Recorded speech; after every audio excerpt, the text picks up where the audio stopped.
好多焦慮都係源於我哋喺20出頭嘅年紀，就想要30歲嘅結果，急於向外界證明自己。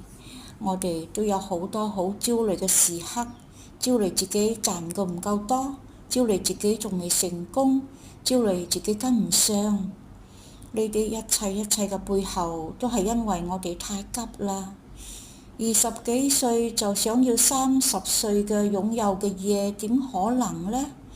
冇一條路可以規劃得滴水不漏㗎，冇邊一種生活係完全確定嘅。